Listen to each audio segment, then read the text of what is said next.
Jane Austen was born on December 1775 at Steventon in south of England to Reverend George Austen and Cassandra Leigh Austen. Her father served as a rector, preacher for the rural community of Steventon. Jane was the seventh of 8 children in an affectionate and high-spirited family. Jane was very attached to her sister throughout her life, being the only sister she had. Jane was not able to get a befitting education due to the ignorance of the day and coupled with Mr. Austen's meagre salary. Mr. Austen tutored young men to supplement his income as a preacher.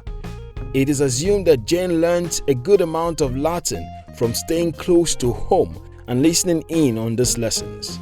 At age 6, Jane was already showing signs of wordsmith by writing verses. Jane and her sister were sent to Reading Ladies' Boarding School, a small boarding school to train in needlework, dancing, French, drawing, and spelling. All training geared to produce marriageable young women for 2 years. It was this social atmosphere and feminine identity that Jane so skillfully derided in her many works of fiction. Unable to continue their studies due to economic hardship, the sisters returned home. Their father maintained a large library and encouraged his daughter's inquisitiveness with plenty of reading material.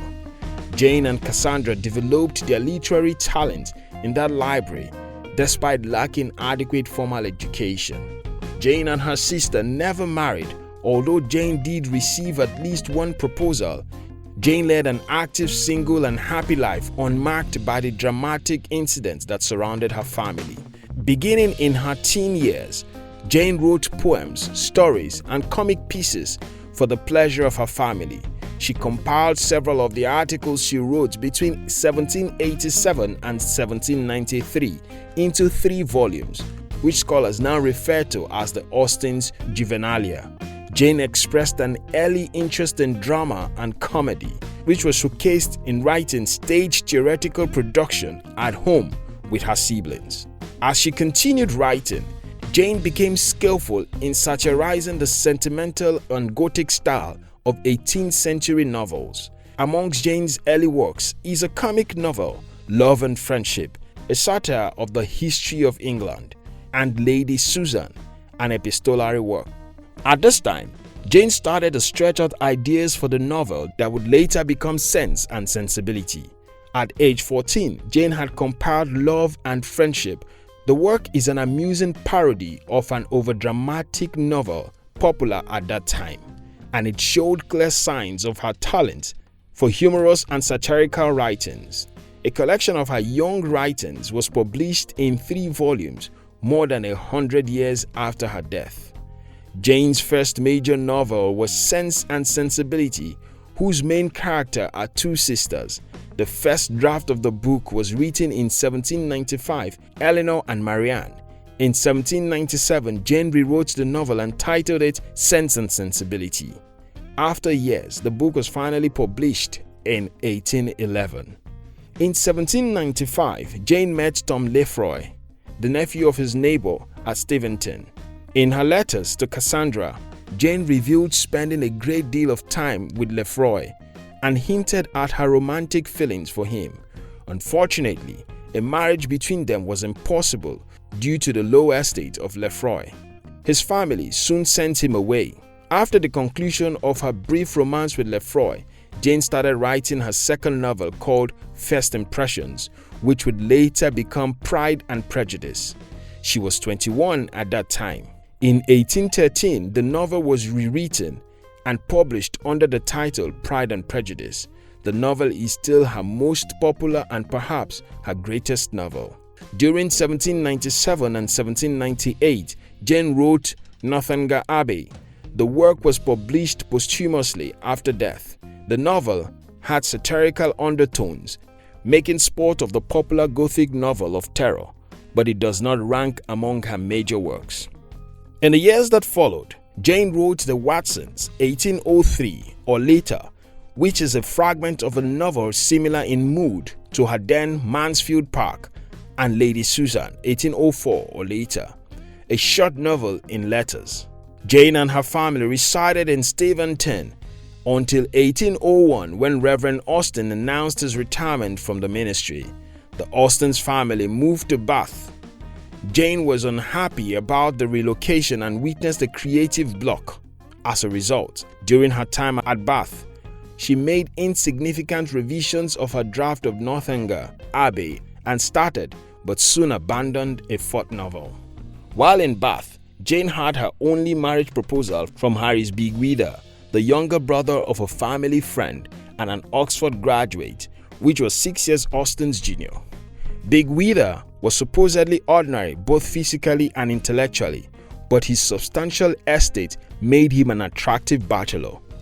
Jane initially accepted his proposal, but changed her mind the following day and withdrew her promise.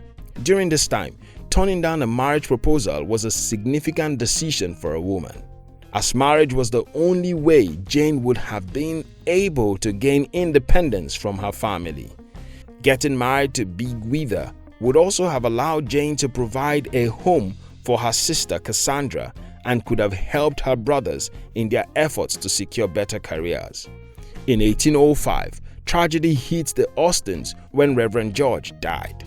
This resulted in Jane, her mother, and her sister moving in with her brother Francis because of their unstable financial position.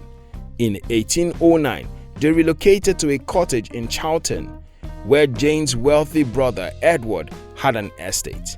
Edward would become her agent to contact publishers to publish her work. Life in Charlton was much quieter than it had been in Bath, and it allowed Jane to write more often.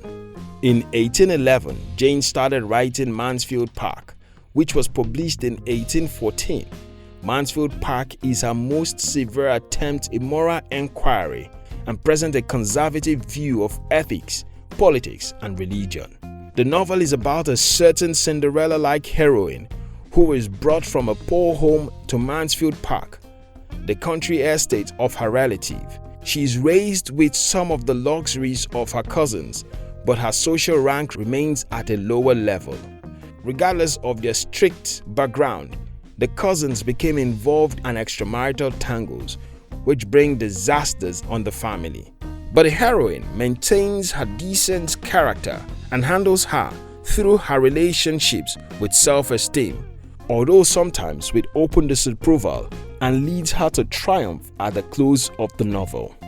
Although some readers would not like the rather prudish following rules of proper behavior to an extreme degree heroine, the reader, however, develops a sympathetic understanding of her thoughts and emotions.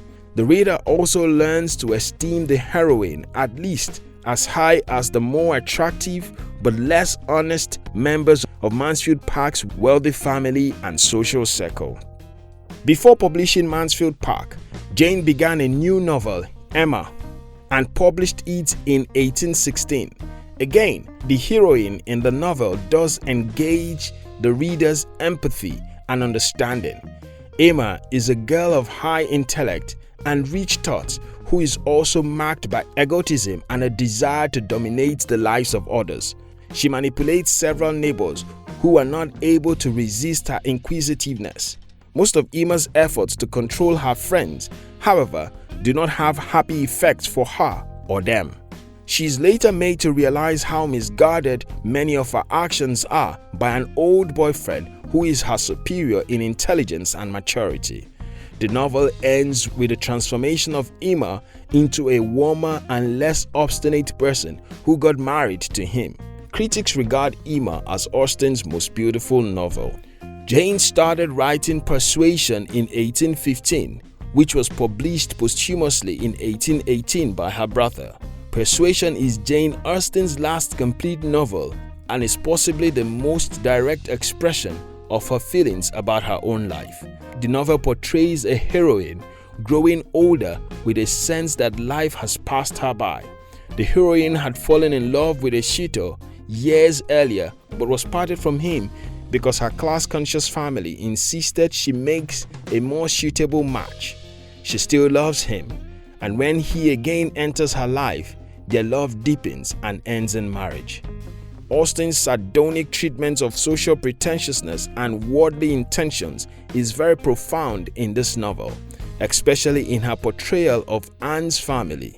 The predominant tone of Persuasion, however, is not sarcastic but romantic. It is regarded as the most uncomplicated love story that Jane Austen ever wrote, and, to some taste, the most beautiful. In early 1816, Austen became ill. The sickness culminated in her death the following year. In the face of her deteriorating health, Jane continued to write, revising the ending of Persuasion and starting work on Sanditon, but was not able to finish it. On July 8, 1817, Jane died at age 41 and was buried at the famous Winchester Cathedral. Up until her death, Jane had published her novel anonymously. Edward, her brother, saw to it that Jane received her much-deserved recognition as the writer of the sensational books at that period. Jane's novel mostly centers on courtship and marriage. Nevertheless, her work stands out because of her sharp and satirical illustrations of late 18th century English society. She is still one of the most studied and influential novelists of her time, primarily because she was creating strong, unusual female characters during this period when feminism was yet to be born, and also her mastery of form, satire, and irony. As with many great authors, Jane died before gaining significant public recognition.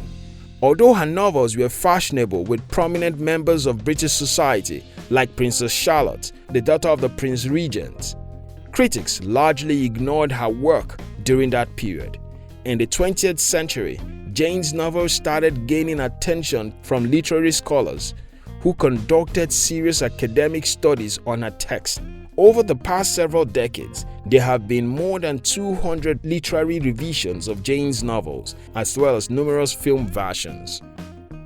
Thank you very much for watching our videos. We'd like to give you another exciting video for you to enjoy next. But before then, our team will be pleased if you can like this video and share it with your friends on social media. If you're new here, don't forget to subscribe so you don't miss other exciting videos like this. Look at your screen now to see 2 other videos we handpicked for you to enjoy next. We love you.